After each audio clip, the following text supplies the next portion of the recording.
നമസ്കാരം. തലസ്ഥാനത്ത് ഗുണ്ടാവിളിയാട്ടം തുടരുന്ന സാഹചര്യത്തിൽ ഗുണ്ടകളെ പൂട്ടാൻ നടപടിയുമായി പോലീസ്. സംസ്ഥാന വ്യാപകമായി ഗുണ്ടകൾക്കായി പോലീസ് റെയ്ഡ് നടത്തും.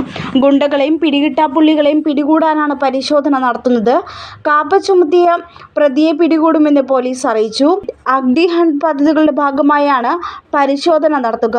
തുടർച്ചയായുണ്ടായ ഗുണ്ട ആക്രമണങ്ങളുടെ പശ്ചാത്തലത്തിലാണ് പരിശോധന നടത്തുന്നത്.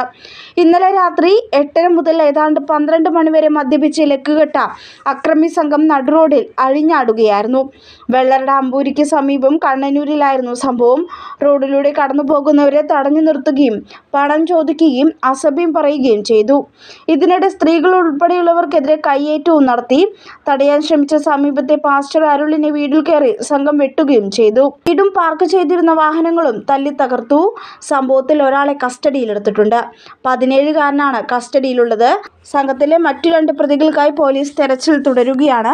അബിൻ റോയ്, ജിത്തു എന്നിവർക്കെതിരെയാണ് പോലീസ് തിരച്ചിൽ നടത്തുന്നത്.